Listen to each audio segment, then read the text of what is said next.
talking about Django major update to version 2. This talk is brought to you by CK Labs, which is a consulting company that specializes in Python development.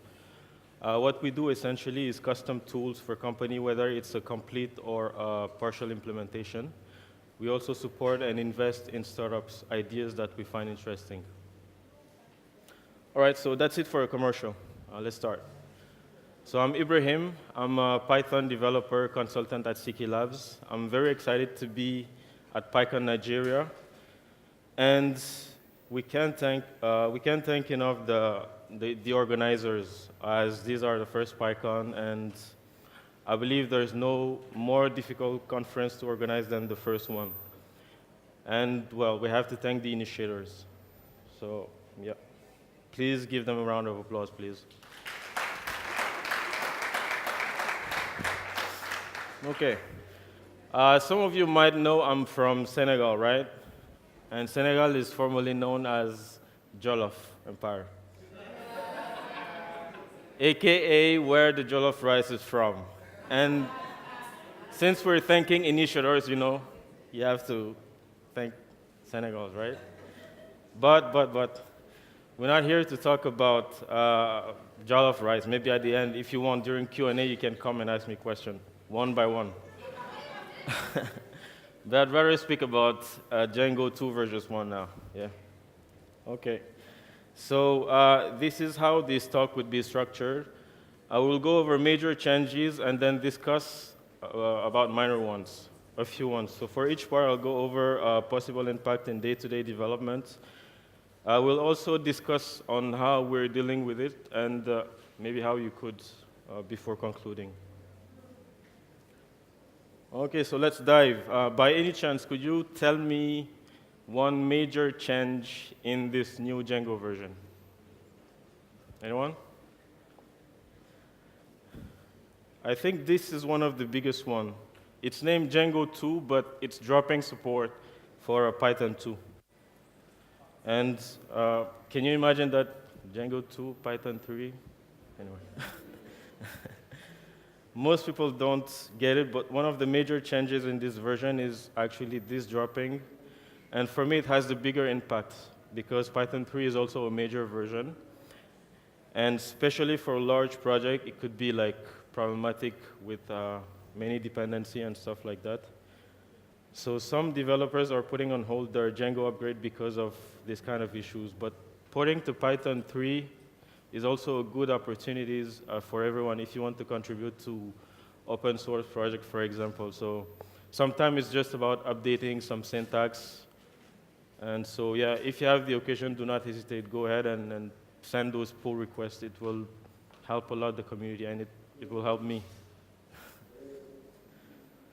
Okay, so this is the biggest change for me, and this another major update is the URL syntax update. And as you can see on screen, there's no more parameter regex. It's still here, you can still use it, but it's not mandatory now. And I don't know, anybody in the room really like regular expression? I don't, personally I don't. It helps me a lot. So I'm really, really happy about that update. I think this has a very positive impact. As a matter of fact, the type is now specified in the URL format. So it actually gets to view as is, not as a string. You don't need now the extra code to convert the parameter in, to the right type anymore. Plus, there's also the new Python 3 static typing, so I think it fits well with it. So that's it for that second major upgrade. The third one is the mobile-friendly admin site. It's now responsive. This does not properly have an impact on day-to-day development, but it can have a huge impact, especially when you're working on client projects and when they have access to the admin interface for example, data management. They're now able to do it on the go. It's also a significant change for internal project, and many things can be fixed on the fly without the need of a proper computer. Front-end developers don't necessarily need to implement a responsive interface since it's out of the box. In certain case, they'll go with it by default. the aggregation functions a lot in the past. And this is a new way to aggregate data. Instead of actually computing a final result, it operates by frames and computes the result row by row. So instead of filtering, aggregating, sorting, and everything, so it has an out-of-the-box function that do that for you. And in this example, if you read, it is annotated with the average rating of all movies of the same genre made by the same studio of the same year with only one line. So it was a bit more tricky before, and this makes it easier. Now that we've seen all the major changes, let's talk about minor ones that have less impacts. But just keep in mind, these are not all I'm going to list, but just a few of them that are interesting. For a complete list, you can feel free to go to sites, release note list. Hello? Check. Better? Okay. Minor changes. So one of them is the new date widgets used with forms, and this allow you this allow better data entry regarding dates. You can now split time and dates if you want, or hide them.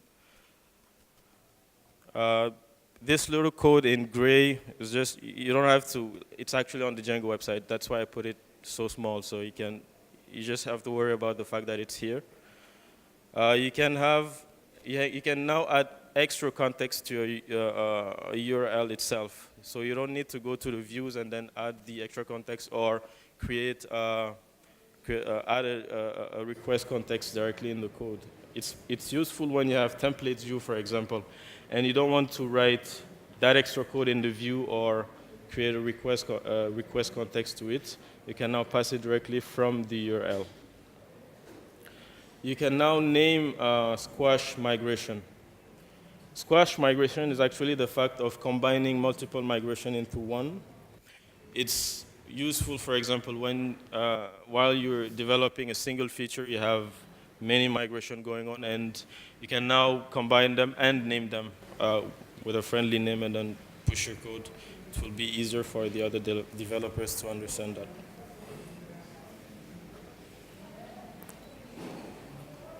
Another minor change is the str index function. It's a bit technical. You can now search for part of a string in the database with the Django ORM. In this example, let's say we have a cars database. And in the name of each car, you have actually the brand and the model. For example, Toyota Corolla. So instead of running loops or multiple list comprehension to filter a query set to your needs, you can now use out-of-the-box str index. The example actually that you see should return all Toyotas regardless of the model.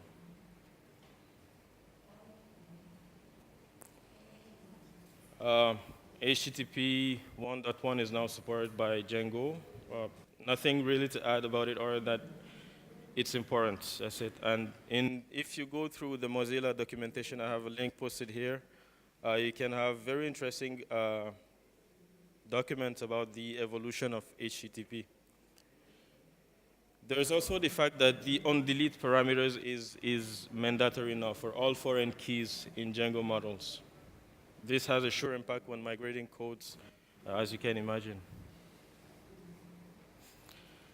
So, last but not least, my favorite update of all time. You know that default user last name in Django? It was limited to 30 characters. And now they pushed it to 150. So it's 150 characters for a last name. I don't know if you have last names that are that long in Nigeria, but I don't know about that. But I have people from Madagascar. I don't know if you know last name from Madagascar. Like 30 characters is nothing for a Malagasy last name. And I think that served them justice. I'm saying hi to my Malagasy friend, by the way. Okay, so yeah, that's it for the updates. Just a few things to be careful when migrating.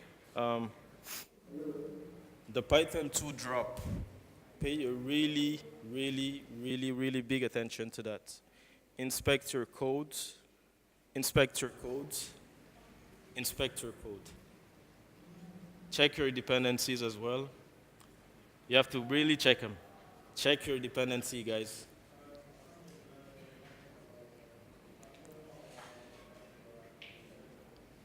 If you have non-ported dependencies, you can also update them. So yeah, this is a time when it's good to have tests. The new URL formats. Check your dependencies again. I don't know if I said it enough, but you have to check your dependencies. Can you check your dependencies? Can you check your dependencies? Nobody? You can't check? Can you? Okay, thank you. Yeah, lastly, check all your foreign keys. Given that the onDelete parameters is now mandatory, you have to check it, otherwise your code won't even run. Yeah. And continue checking. Check, check, check.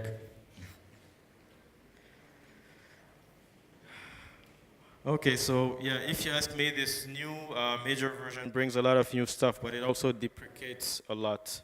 So if your code base is relatively small, just go ahead and make the jump. But if you have a huge code base in your project, just make sure you're at least at version 1.11.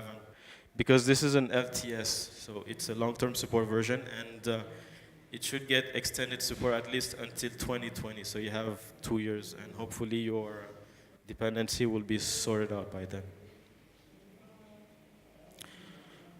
Okay, now that I've listed all the major updates, I'm just gonna put that here. And about the jollof rice thing, so this, don't take it personally, I was just kidding. And I would like to go home in one piece.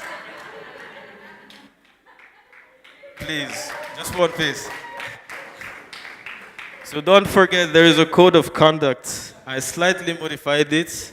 I hear you, Anna, also, because and I hope that the organizer will take that into consideration. So please, this is a major upgrade, and it can save people. Especially when you have Ghanaian coming into the conference. I don't know if you have any Ghanaian here, but if you have some, maybe next year, this will save them.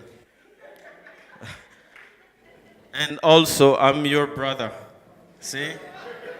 I speak one Nigerian language. I speak Hausa. Yeah. I speak Hausa. That's true. So listen to your very good heart and come see me one by one, not all of you. If you want to talk about jollof rice one by one, I'll describe it to you. So, okay, thank you. Abuki Babu Hala.